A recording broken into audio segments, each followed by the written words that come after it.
Hi, I'm Josie Stocklin, physical therapist for Power Sports Physical Therapy. Today, the topic I'd like to discuss is selecting a proper race. There's lots of options out there, lots of different distances and focuses, so we just wanted to break down a couple of ways to choose what's right for you. The first piece that we think is really important in selecting a race is just determining what your goal is with it. There's no right or wrong answer to this. It's going to be specific for every individual, but some might base race selection on a goal of achieving a new personal record.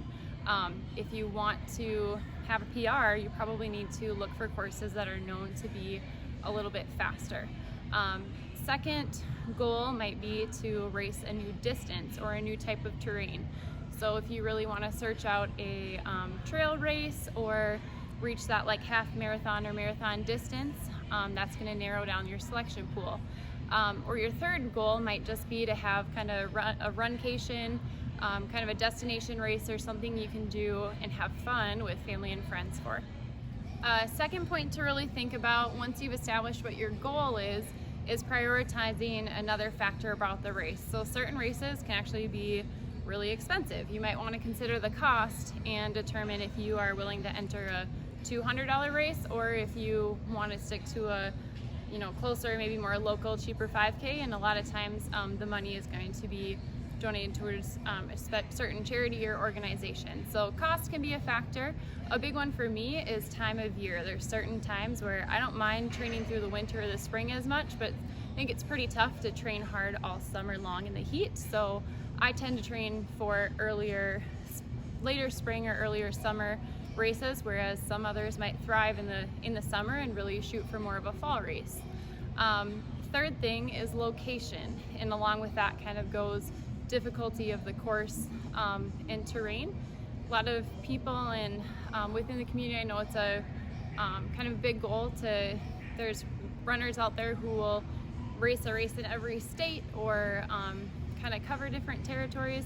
You might want to go far or stay more local, but location can be another way to prioritize your selection. And last piece, that's a strong recommendation in race selection, is just being realistic about the time that you have to train and giving yourself a little buffer room for any setbacks or unexpected changes.